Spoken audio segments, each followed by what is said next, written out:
Hello Warhammer friends, this is Remington Steel, and this is the second time I've used me brand new little bit of software that enables me to do battle reports and little screen share things really quickly and of very high quality. So this is the second one. So if you saw the first one I did, it was a battle report between myself and the legendary B-lister Mr. Reef Beastman.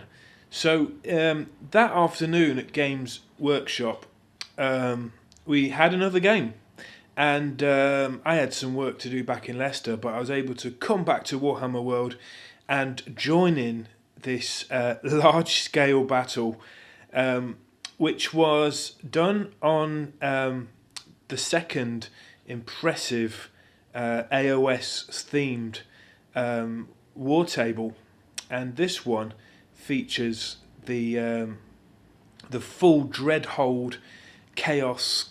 Basically, it's a fortress, and if you were to buy this yourself, it cost you, well, the price of a second-hand car, and let alone painting this bugger. But not only that, at Warhammer World, you've got just the whole table, and it's a vast amount of skulls that encircle and entrench this fortress. Let's do a little close-up here so you can just see the kind of thing we're talking about. There are Mr. Reef's Stormcast Eternals, which have found themselves holed up in this castle, and in the middle of the board you're about to see are the forces of Khemri, which are a bunch of undead skeletons with three of the priests that are very powerful. They kind of bring them back to life and stuff. Lich priests, I think you call them. There might have been in Queen Khalida in there as well. Now, I set up my vampire counts this time, which is only the second time I've used them. I've had a painted army of these guys for, about 3 years now, and they've just been sitting in a box somewhere, so you can see them. I've put them out at the top of there. I'll come back a bit, yeah. You'll get a closer view of them. Mr. Reef has got some prosecutors up here, and yeah, I've got my my undead here. So let's have a closer look at what we've got here. All right. So picture number 2, you can see that as I arrived, and it gives a drop-in battle, you might say, Mr. Reef has his forces already beleaguered by this Tomb King's army. There's a war kitten at the back there, and I really like the paint jobs that this guy's done on his army. He's kind of converted some undead horse with some undead skeletons to kind of make some kind of centaur-esque skeleton horseman with bows. And you can see Vander's hammer hand just here, or even just there. See the back of him there, and some liberators holding the fort, if you will. And this isn't going to be like a full battle report because I only got to join in, and we only got to play about 45 minutes, but it's more just to show off more scenery really and some painted models. And yeah, we had a lot of fun doing this. And the thing, Reef was just utterly bogged down by these guys, because when these skeleton regiments have these icon bearers, they can kind of bring back D6 models at the end of each of their turns, and having 2 wounds each, unless you completely decimate the whole unit, they're always going to pop back up. And they're also given +1 to hit in the shooting phase with one of the special abilities of his characters. I think that's what Khalida does. And just in the background there, you can see some more skeleton horsemen there. So here's a close-up of his skeleton warriors. Now, again, they have an icon bearer, so just like the vampire count skeletons, they'll be bringing up more casualties back to life after each of their rounds. Very nice paint job, actually. I'm just looking at the the spear tips then, real nice coloration going on there. And you can see he's varnished them up, look awesome. And you can see my vampire counts. Now, when you're playing on a table as grandiose as this, you can't help but just join in with the sort of spectacle, and you move away from the kind of gamer or gaming aspect of it. And for starters, I put my troops way too far back out of the action, and to get to where Mr. Reef's forces were, it'd probably take me 3 turns. And if you're playing like a 5-turn game, just forget about it. So if you're playing on a table this vast, I don't think you can really. You just got to have objectives, not any, finite amount of turns. So you can see I've got my VAR guys up there. These guys here. Yep, and then looking down, I've got a necromancer down there. I've got a what do you call that guy? Name always escapes me. God, my memory's awful. Got my skeletons there. I've got some grave guard just coming up there. They're my grave guard, and I sneakily plopped a bit of my own scenery down there. You can see that's one of my trees and my crypt there. Don't know why I did that. Just maybe thought I'd see if I could get away with it. And in the far corner up there, you can just see my hex wraiths. I've got 5 of them. They can fly, so they won't have too much trouble coming down that top and getting involved in the fray. And at the top of this tower, I've got a vampire lord with wings. How about that? And you can see my banshee there,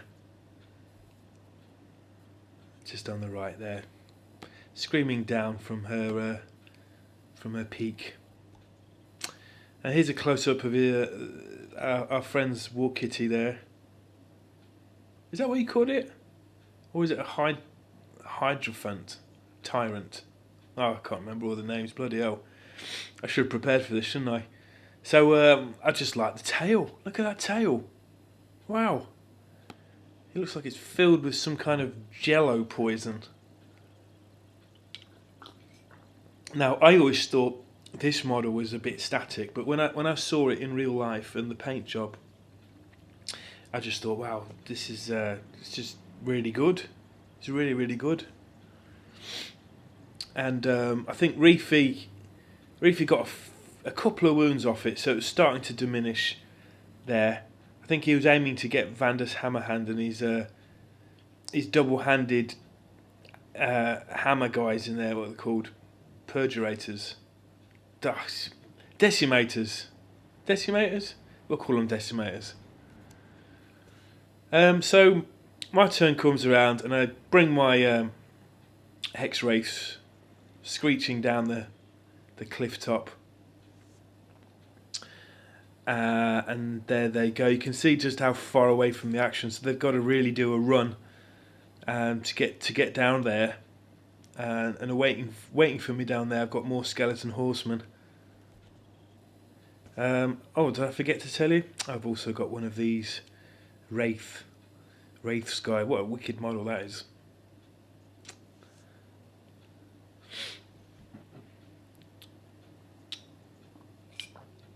I wonder how many skulls are on this board. You can see that the whole base is just made up of skulls, right? There must be like 1 million of them. This is one of our opponent's Lich Priests. Yeah, nice. And you can see like a canyon of blood skulls coming down there. You know, like I said, this isn't like a proper battle report. It's just a few photos I thought I'd like to share with you, in case you've never been to Warhammer World or you've never seen such an epic setup as this. So you can see that castle wall's been breached there, and there's skulls just coming out the walls still. Now, Mr. Reef had like 2... by the time it was my turn, he had like 2 liberators there. I think you call it a Liberator Prime, the guy with the white tail on his head, surrounded by skeleton archers, and it'd kill a few of them, but invariably more of them would pop up each round. So he just couldn't win there. So you can see my Hex Wraiths charging in, trying to relieve the Reef from his. Oh, it's not looking too good, is it? And just in the corner there, you can see I've done 5 token ghouls. See how they do. And of course, first round I forgot to move my vampire lord up there. I think he was just enjoying the view a bit too much.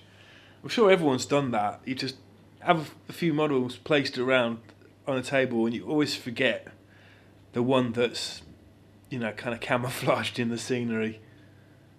Of course, look, if we played for hours and hours, this guy would have had a bigger part to play.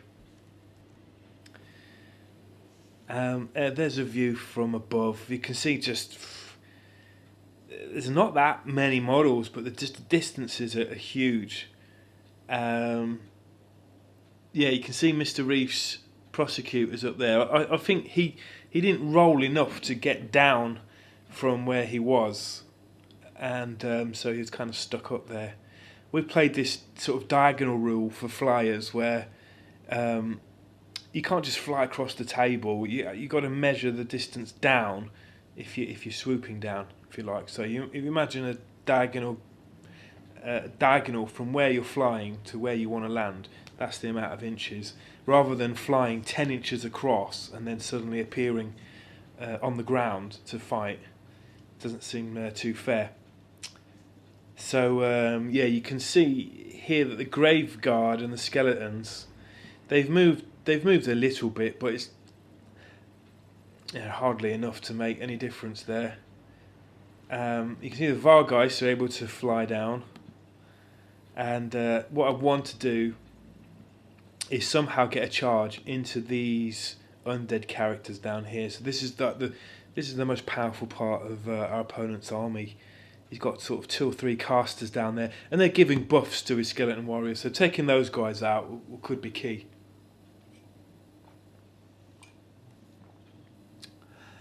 Except, I got charged. I got charged by these undead skeleton centaurs, you might say.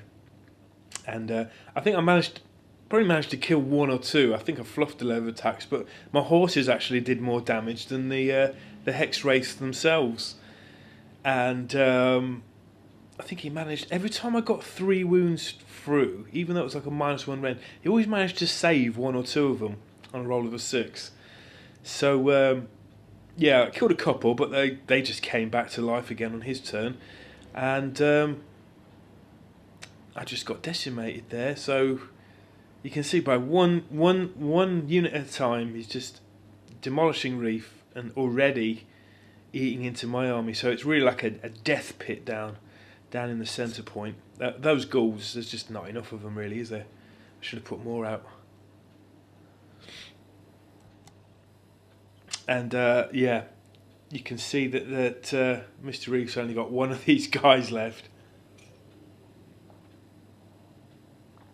I think the war beast thing, the big skeleton war beast thing, killed a load of Reefy's guys, but I think Vander's Hammerhand managed to polish him off eventually.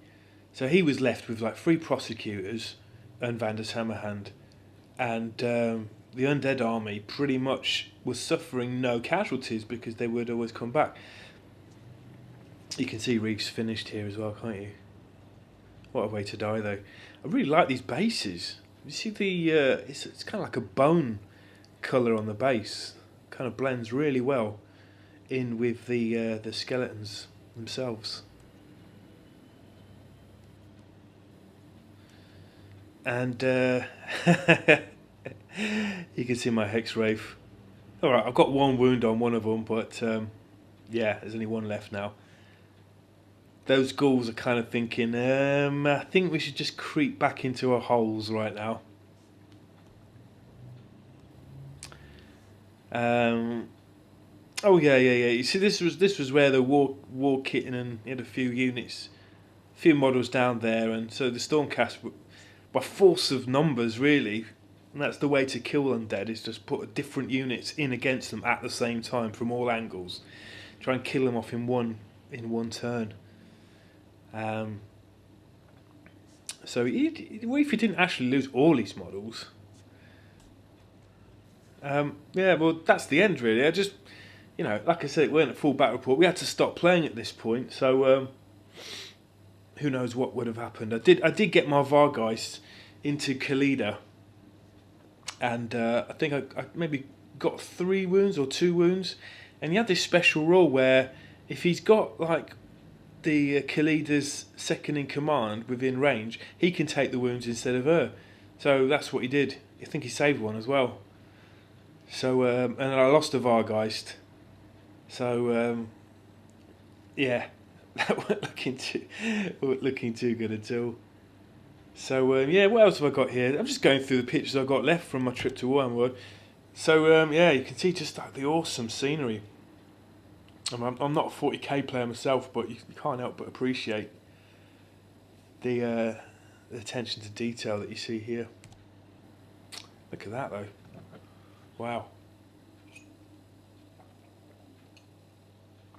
That'd be a cool job to have, wouldn't it? You could probably make that into an Age of Sigmar table, couldn't you, if you just took the guns off? There you go. Well, I hope you enjoyed it. This is me, Remington Steele. Tune in to the Andy and Rem show on Andy2D6's channel. Andy2D6, that is. Every Tuesday night at 9:30. Hope you enjoyed this, and I'll try and get some more content out for you guys soon. Take care.